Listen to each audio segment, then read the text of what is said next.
Good evening, everyone, and welcome to another installment of our Star Wars Out in the Dark storyline.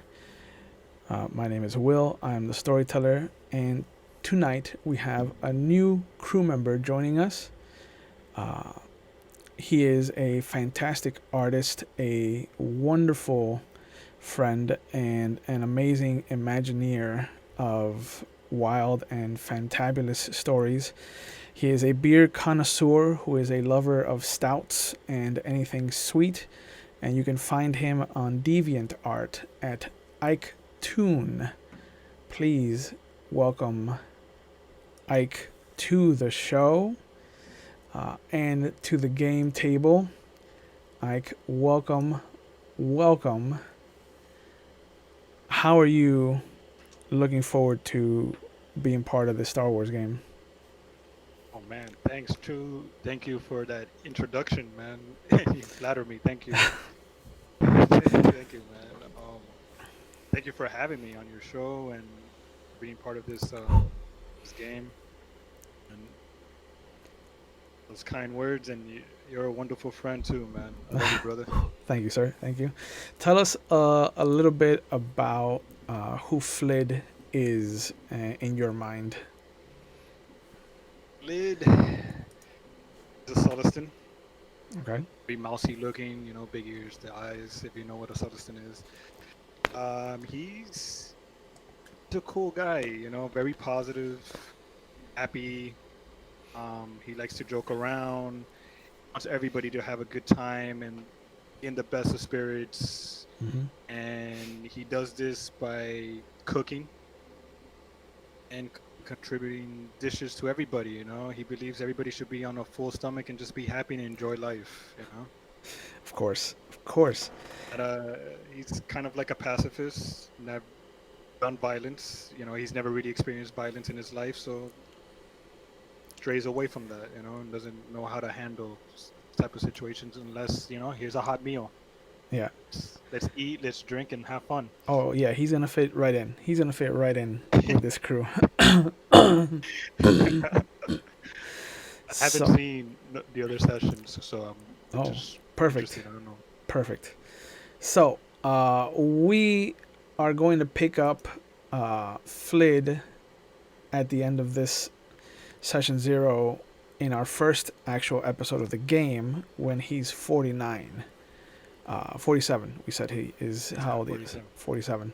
Uh, so let's go back a few years before that just to see what kind of person Flid is and what he does when he's away from home, his wife, and his kids on Alderaan. And we find Flid in the galley of a classic Geetrok freighter called the Fane's Rise.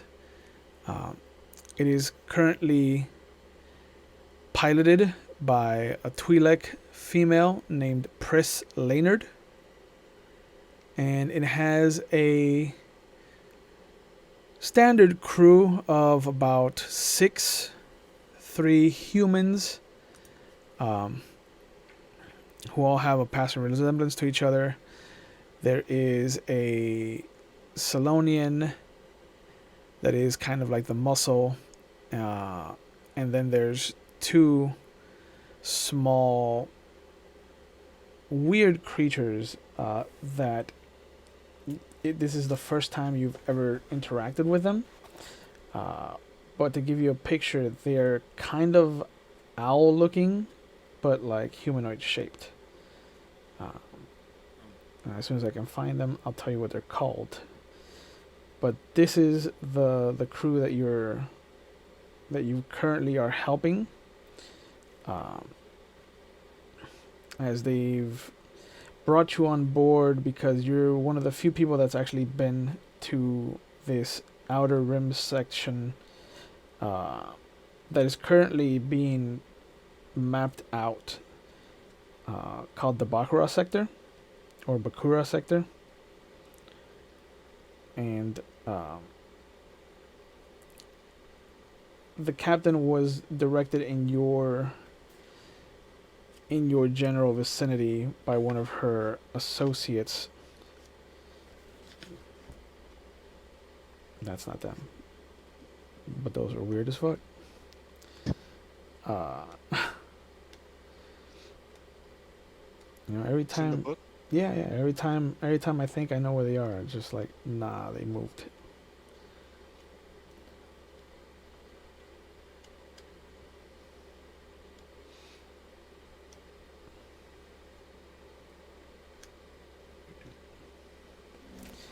Yeah, Oh, so looking at it.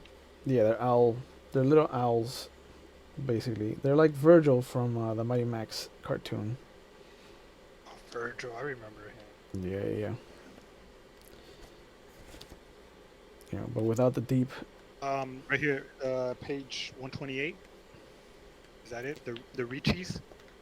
128. How did I pass them? The Rishi? That be it? No, no, no. It's not them. Okay. They're My bad, more old people. they're more owly than that. But worst comes to worst, we'll just call them the Rishi and be done with it.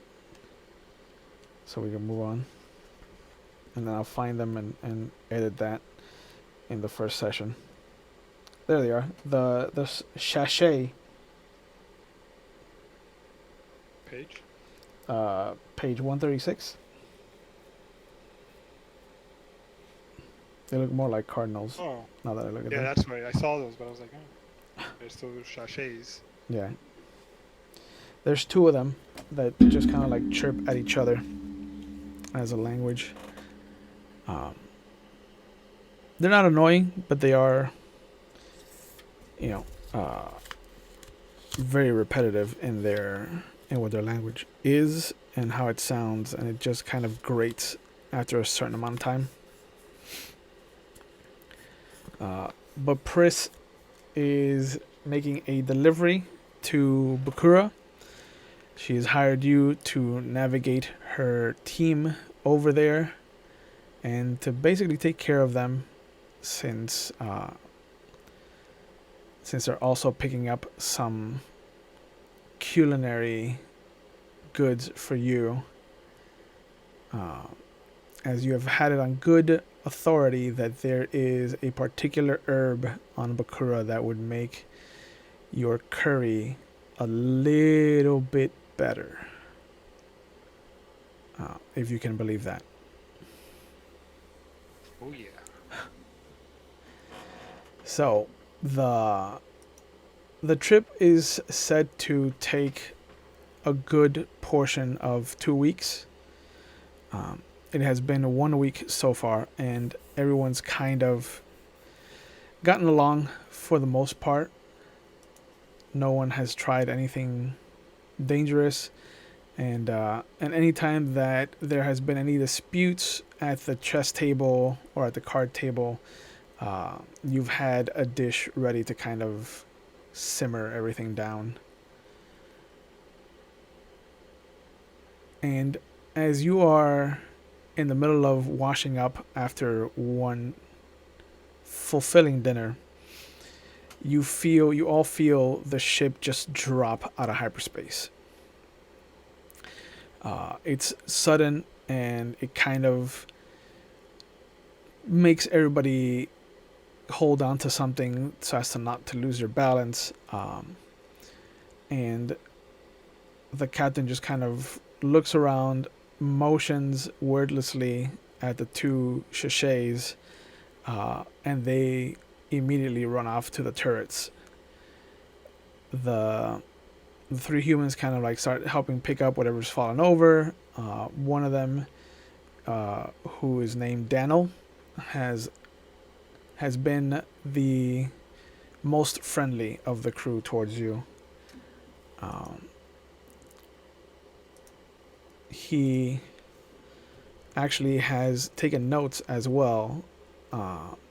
Anytime that you're cooking something, and it has made it a point to kind of stay on your good side. But after a moment, you feel the ship rock and you hear the turrets start going off. just heavy blaster fire, and then you hear the return fire from some other ship in space, and you can feel the ship rock as it gets hit uh, twice on the top portion of it. Um, how do you want to handle this current situation? I know there's danger right now. My ears are starting to wiggle. Yeah. You know, it's like so who's with me right now in the, I guess in the kitchen area per se. In the common area, it's just you and Daniel right now. The other two humans have gone off to man their stations. The captain Pris is currently piloting the ship, and the two Shashays are in their respective turrets. Dano is that what I think it is? He's like, Oh my god. yeah, yeah. It sounds like pirates. Yeah. There. Oh no, not pirates, not pirates. This is a dangerous corridor. Didn't didn't the captain tell you that there would be pirates? She failed to mention actually. Oh, Think they might be interested in some of my curry. I think that's the least of the things they're The gonna be peace, interested in.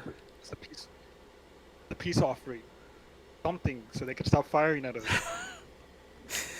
He's like, I don't know if you can just throw out some curry into space and have that be enough for them to stop firing.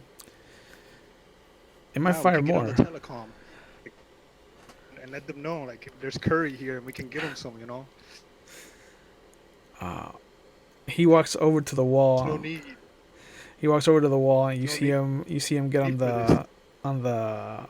the ship's commune, and he's like, Captain, Flid says that we should try to offer them some of his curry to see if they'll back down. And after a moment, you hear a response from the captain.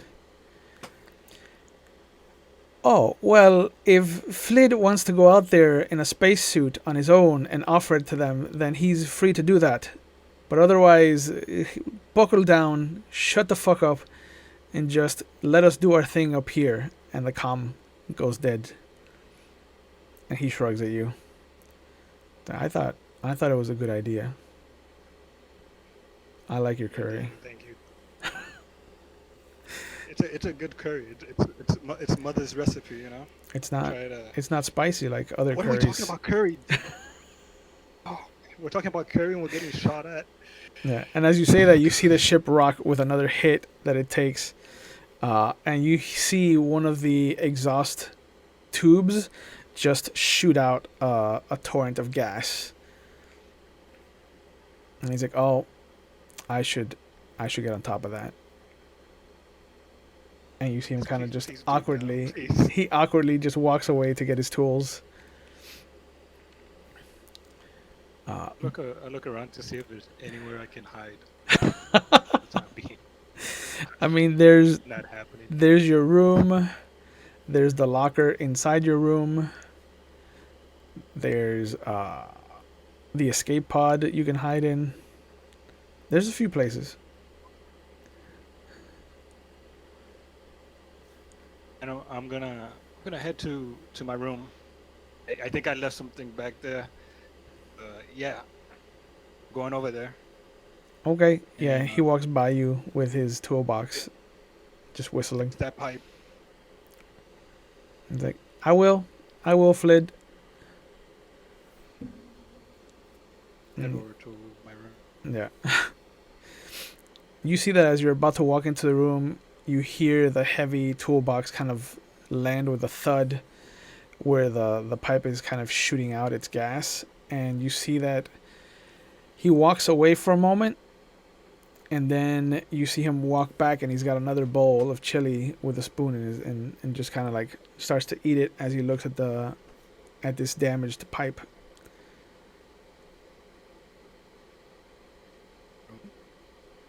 He looks at you. He's like, "Oh yeah, yeah, yeah," and he goes back to eating his chili, his curry. Very- Mama's curry. Yep. It's nice. Well, he works. That's good. I like that. He's got. He's got. Belly's all around. He works at his That's the way to pace. do it. He's got his own pace. Yeah, you go into your room and you see that it's a simple kind of extra room that they've laid out just for you.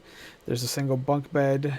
Uh, the the foot chest is also part of your room, um, and there's a small locker, a double locker that just kind of like one on top of the other, uh, in the corner opposite the door. And there's a small desk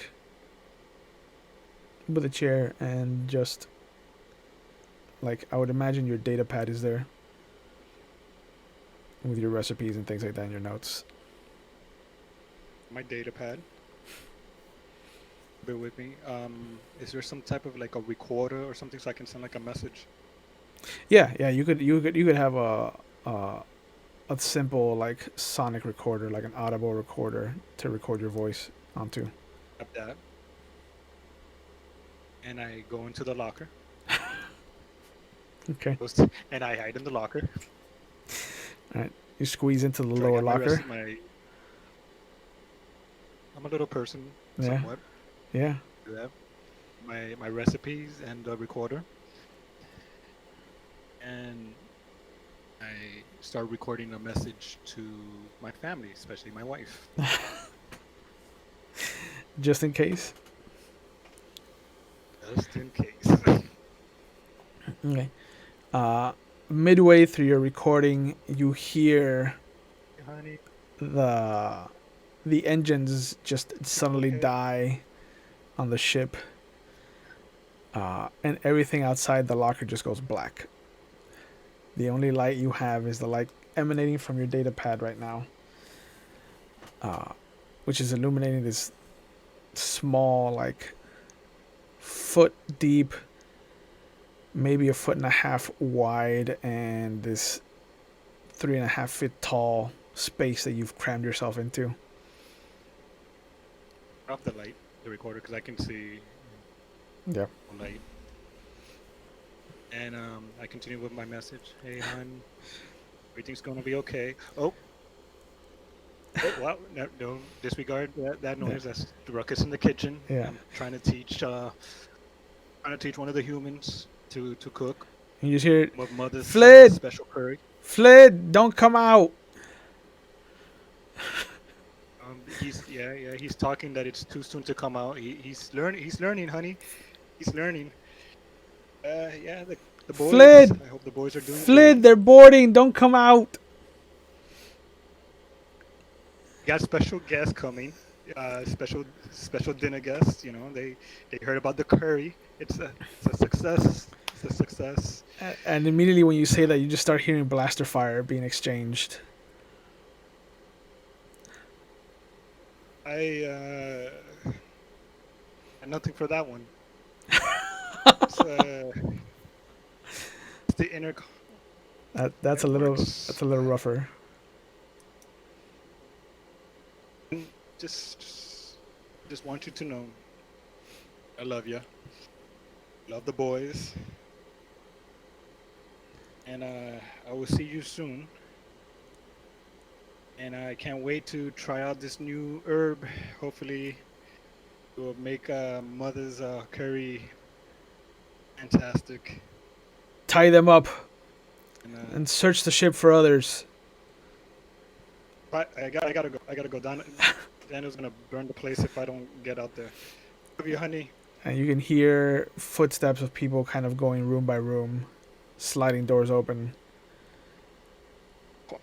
Sorry, just quiet. Turn off any lights.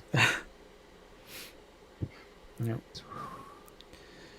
You see, you can hear the door to your room being slid open, and then you hear the heavy mechanical footfalls of a droid.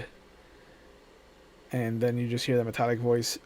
There seems to be a life form in this quadrant, particularly in that corner. and you hear the footsteps come over. They open the top locker, and then you see they open the bottom locker and they find you. And there's two big species. One is a human, and then the other one's a Wookiee. And you can see the droid looks like a brass or bronze that has been greened over time, that's patinaed over time, like that green bronze uh, C3PO kind of protocol droid that has this large, instead of a left hand, it has like this large data pad, and you can just see as you're being pulled out and into a standing position that it is a kind of sensor for life forms. And as your body is scanned, your dot goes from red to green on the console. And he's like, "It has been identified. Sulliston."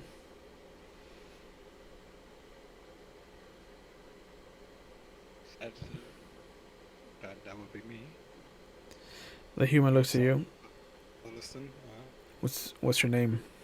What were you hiding? What do you have to hide? I wasn't hiding. I heard gunfire outside, and to be safe, I got curry. Would you like some curry? The Wookiee roars Curry. as you say that and just nods, Some. and the human kind of backhands his stomach and he's like, "Not now." It's really good curry. I can. What's that in your hands? And you see them take your Very big. recorder and your data pad. Book of recipes Mm. and There any record. there any secret intel in this? And you see him just kind of like just cycling through your recipes. Any hidden codes here for the huts?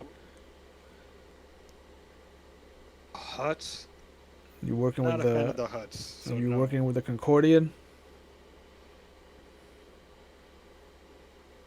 The accordion. The Concordian. No, never heard of them. Nope, never heard of them. Definitely not working for the huts. Not a fan of the huts.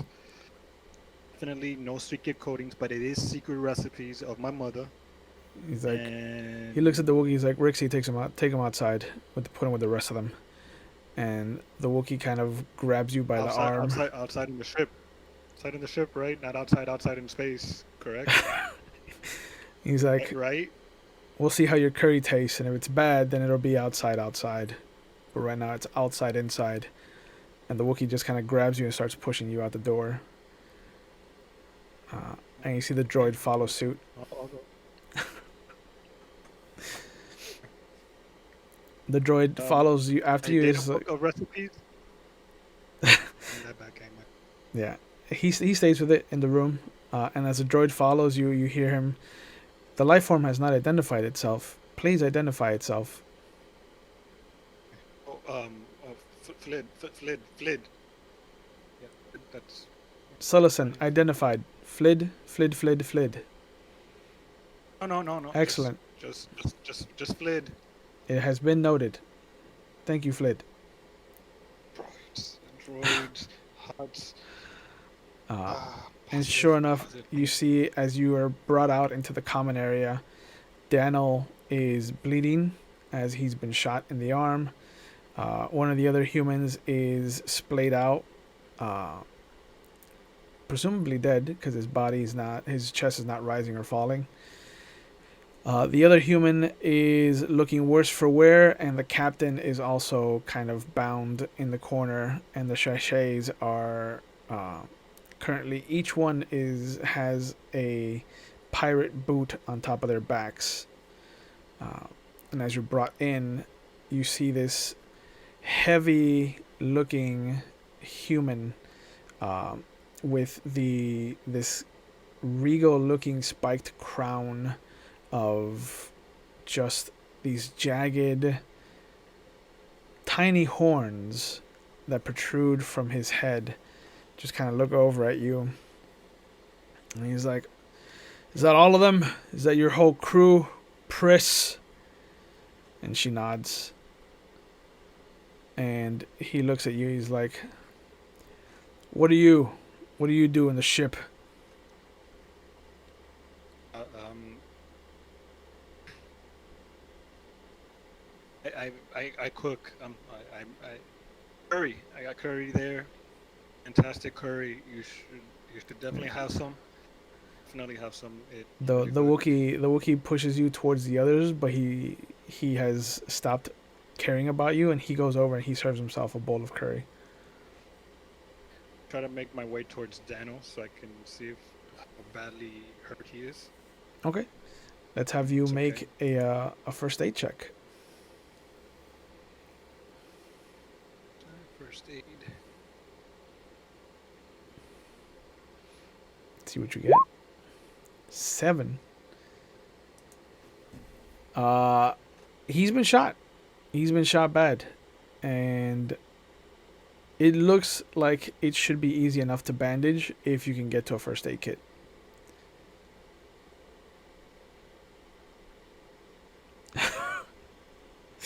I raise my hand. The guy looks at you. Is like, uh, yes. My ears start to wiggle a little bit more because there's danger. No. He's badly shot over here, and I was wondering if possible if I can apply some first aid. No, It just he'll be fine. So, we have it on good authority, Miss Priss, that you have contraband that wasn't meant to be going in this direction. Where is it? And she looks over at him and at the rest of you, and she's just like, "Fuck if I know what you're talking about. I've never dealt with contraband. I'm here to pick up some supplies at Bakura and take in the sights. New system and all." And he's like, "Right, right. And I'm supposed to believe that, and that you have a Sullison for some reason. Just part of your crew, not on the manifest in any way, shape, or form. That tells me something, Pris." And she's like, "Yeah, that Daniel's a fucking sloppy clerk. That's what it tells me." And he just looks over. He's like, "I'm sorry, boss. I must have forgot to put him on the manifest when we left the station." And it it's happens, Tom. and the guy comes over. The Zabrak comes over and just kind of holds his pistol up to Daniel's head, and he's like, "So, so you wouldn't mind if I just took him out for you then, Pris, so that you don't have to deal with that kind of incompetence anymore?" And Pris kind of shrugs, and she's like, "I mean, you'd be doing me a favor, really. I'd be getting rid of loose weight and dealing with just incompetence that has never." And as she's talking, the Zabrak just shoots Daniel, and You, you, he falls back. you, I rush to Dano. He has a gaping blaster wound in the top of his head, and his eyes kind of glaze over as he looks over at you, and he just reaches out, and then his hand falls, and the last breath escapes his mouth. And You didn't have to do that. You didn't have to shoot Dano. Like, he was a good person. He was a very good person. yeah, and you hear Press. She's like, "See, now I have to clean that fucking up, and that's more trouble than it's worth. Like, you shouldn't have shot him. You know." Really, really, person. That's what your concern is. Uh, she's like, "I mean, there's Like, three There's three Which one's the brothers. All right, so there's one left. Uh, to go? and the guy just looks over, and he's like, "All right, well, which one's next? The one of the birds? Do you care about the birds at all, Pris? Should I shoot this last brother? Should I shoot your Sullustan so that you don't get to where you're going?" And you see him just turn the gun on you. We don't have to shoot anybody else anymore. You know, let's be reasonable here. Got Curry. Look at the Wookiee. Look at the Wookiee. Is The he eating the yeah. curry? Oh, the Wookiee's on his third bowl of curry. It's on his third bowl, I believe. Maybe there's more. Hopefully he shares.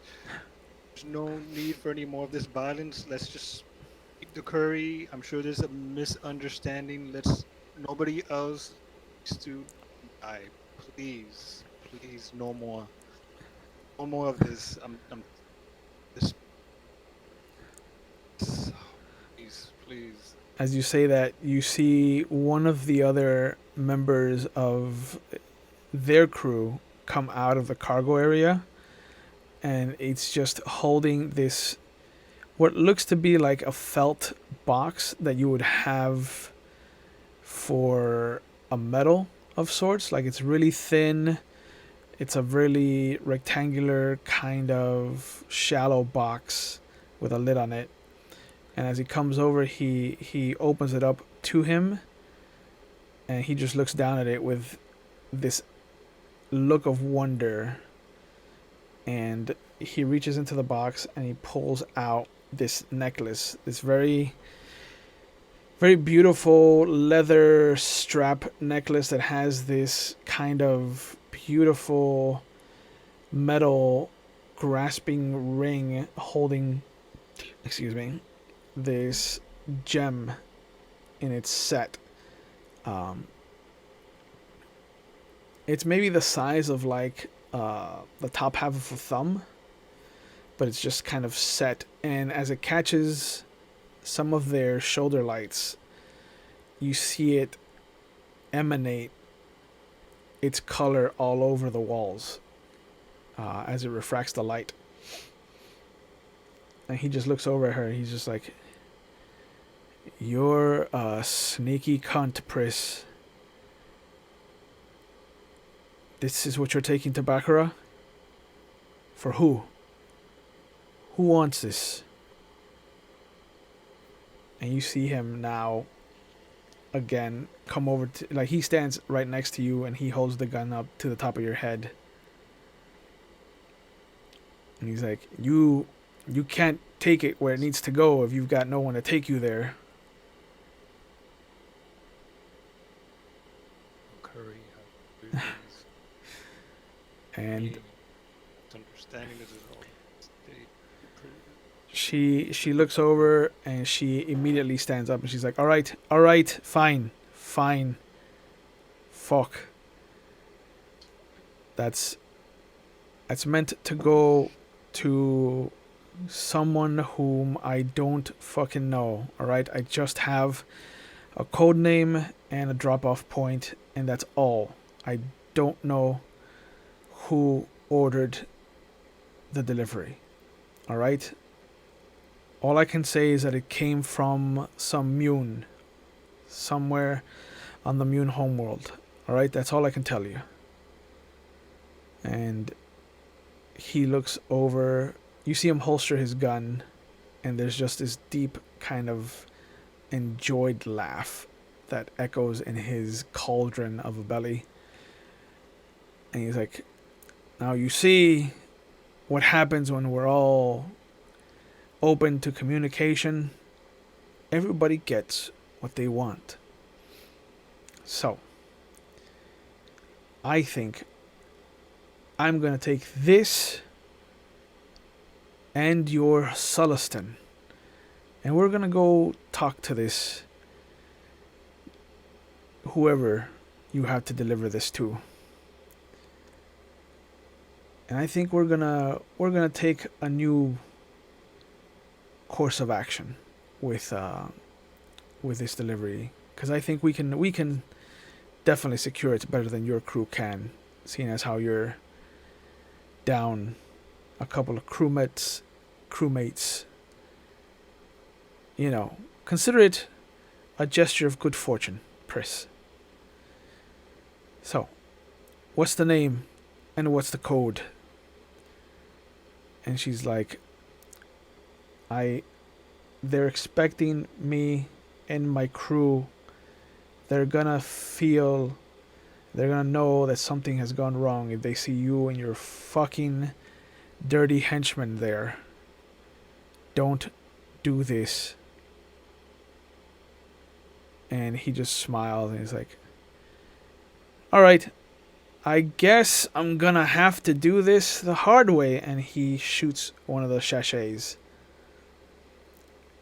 And the other one immediately just starts trilling and crying, as birds do. And she's like, fuck, alright, stop fucking shooting my crew.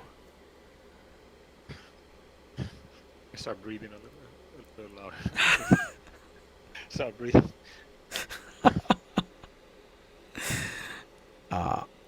And she pulls out of her pocket a small kind of data slip, and she tosses it at him and catches it. And you see him look around, and he just grabs the data pad that the guy who found you has. He installs it, and he immediately starts looking through whatever it has. And he's like, alright. Well, thanks for doing business with us, Pris. It's good to see you again. And he takes the thing out and crushes it in his hand, and then just kind of sprinkles the bits on the floor around him. He's like, all right, big and ugly, grab the Sulluston and let's take him to our ship. We'll be sure to unhinge your ship once we know you're not gonna do anything crazy, Pris. So sit tight. You'll be in a powerless ship for a little bit. You know, I hope you understand what that means. And she just kind of glares at him. The guy who found you and the Wookiee kind of come over, and they grab you and they start taking you towards where they boarded the ship from, to one of the access hatches. And the human kind of goes up first. The Wookiee grabs what's left of the chili in the pot and kind of motions for you to go up. And then as you're moving up, it climbs up after you one-handed, as one of his hands is holding on to the big pot of chili, of curry. As he's bringing that with him. Back at the crew, person in the crew, and I just sad look on my face. Yeah, she shrugs at you. But one of the last things you hear as all the other crew members are coming back onto this ship is the trill of the other sachet suddenly stop as another blaster bolt fires. And then you just hear, Why? That was getting Why?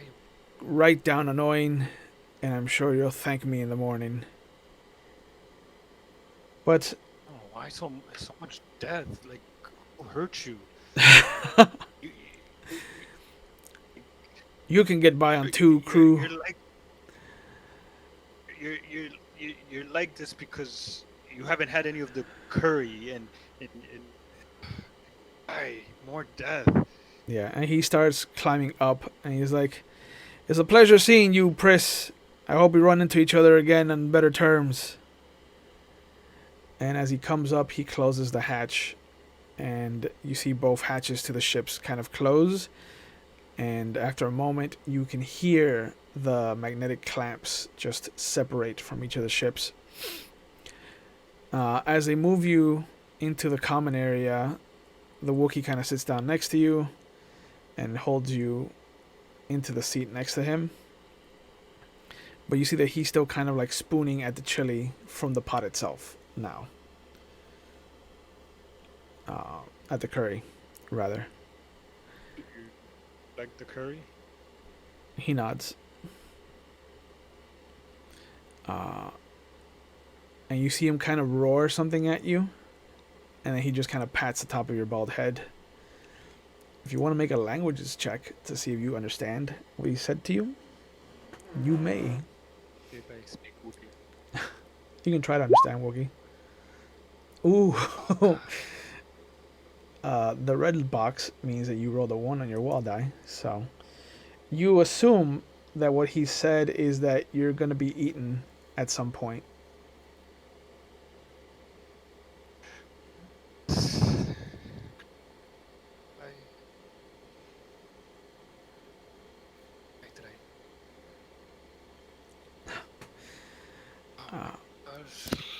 And after a few minutes, Before, like, yeah,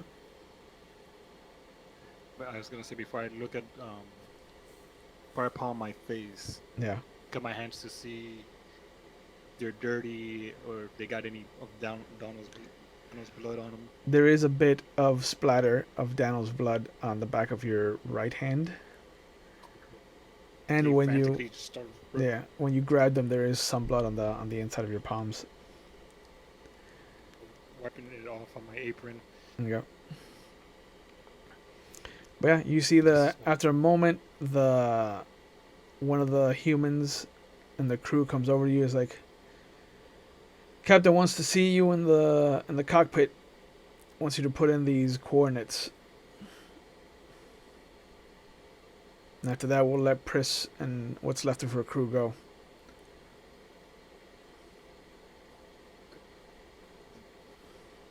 A promise. Can you promise me he's not gonna shoot any more of that crew? They're people. Yeah. He promised me that. Yeah. We're on. There's nobody left. Me that he's not gonna eat me. No one's gonna eat you. What? He said he was gonna eat. No one. And he keeps shooting the crew. And now you're telling me there's nobody left? Yeah, all of our crew is back on our ship. There's nobody left on Pris's ship. There's nobody left to shoot anyone. Ships have guns. I heard them fire at our ship. Yeah, you put in the I code. know he's not gonna fire at your ship. Put in the coordinates, and we're just gonna leave. We're not gonna waste our time on Pris anymore. We got bigger fish to fry. What does that even mean? That does. I know what bigger fish fry is, and it does not sound like what you're telling me. I fry fish. I don't know. It's an expression I heard. It's a horrible expression you're using with me right now.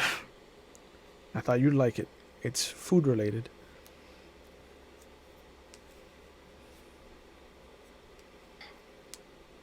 Need Captain, whoever he is, promise me.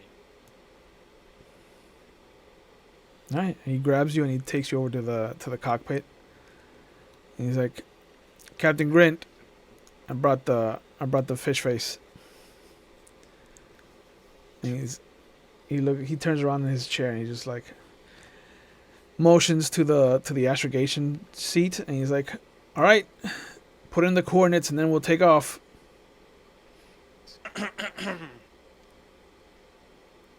The human is like, sir, he says he wants you to promise not to hurt any more people.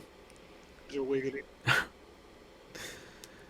He's like, yeah, obviously why the fuck would we hurt anyone else? We have what we came for.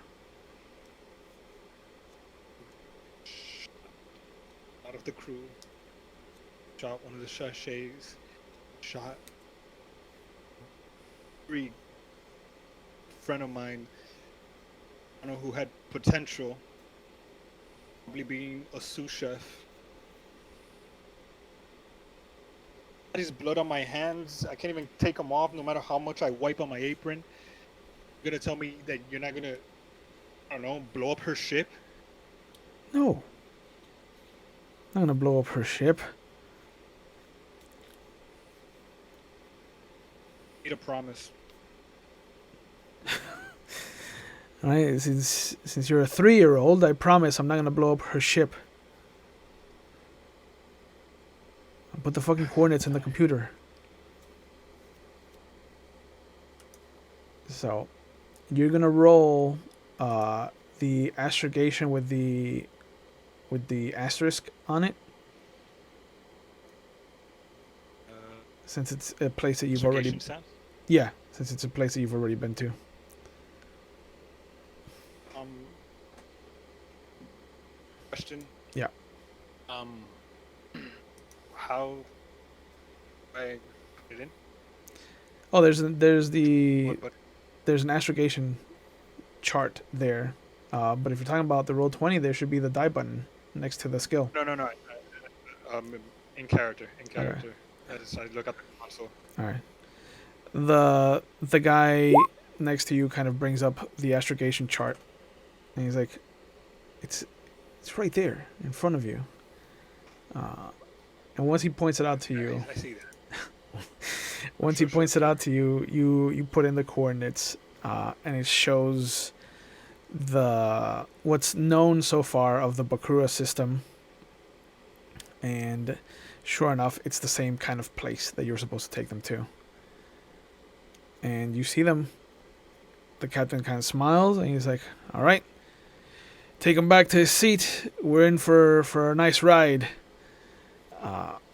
He sits back, slides a couple of handles forward, and as you are pulled up out of the the astro navigator's seat, you see the familiar blue tunnel of hyperspace shoot out in front of you, and then you're pulled to the rear of the ship, where the Wookiee is still going to town on the curry. He's slowed down, but he's still like, every so often you'll see him dig a spoon in and just pull up to his mouth with a heavy, heavy sigh. Curry. This is best. They knew. She knew. She knew what she was doing. That I knew what I was doing. Am I so happy? But the guy comes back and he hands you your data pad. He's like, "Here, there's nothing encrypted on there." Just a recipe. Yeah, it was just recipes. You're telling the I truth. wash my hands. Yeah, I wash my hands. yeah. Bathroom's over here, and he leads you to a bathroom.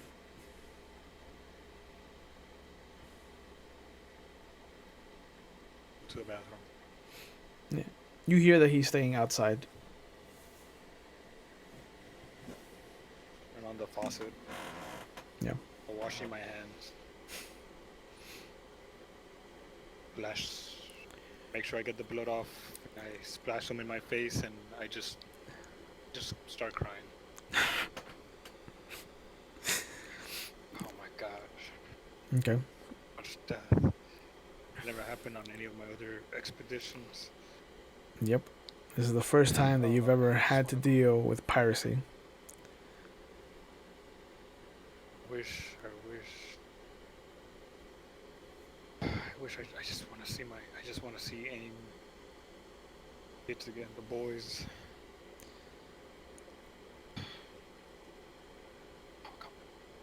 And as you're trying to steel yourself for what's to come,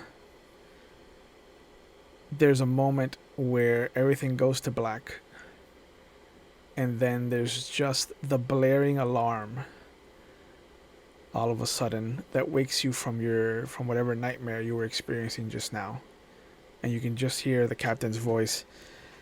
I need everybody in the cargo area right now. We have a crew Oh, wait a, discussion. oh, hold up, yo, hold up, yo.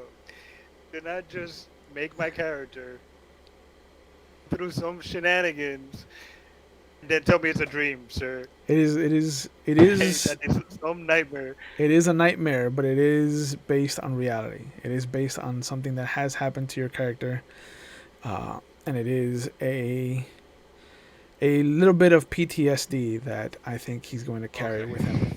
Oh, so this shit did happen. Fuck. Yeah, yeah. Uh, I'm not that mean to just make something like that terrible become some just sick dream. But it is a part of your That's just it. history. That's it. It is a part of your history, and it does kind of color your character now. Uh, but you wake up to the sound of an alarm and the request of the captain asking you to come to the cargo area. You are awake in your room, the room that you have come to know as your current home on the Neverwhere. The the simple bed that they've given you, the foot locker that you have, the desk, uh, sitting there with the same data pad that you had in the dream that still has those coordinates and the keyword and the code word and the image of what was supposed to be given to that contact upon dropping off at Baccarat. And sitting there on top, kind of dangling down from the the lamp that you have for your desk, is that leather cord with the nice, beautiful metallic kind of grip work, the grasping metallic swirls that hold on to that gem that you took from those pirates and has been the only source of safety in this wild outer rim territory that you have been bouncing around in, trying to make your way back home the best way possible. And so far, the crew of the Neverwhere has slowly started to become that hope for you. These ragtag group of misfits and deviants might just be your ticket home. And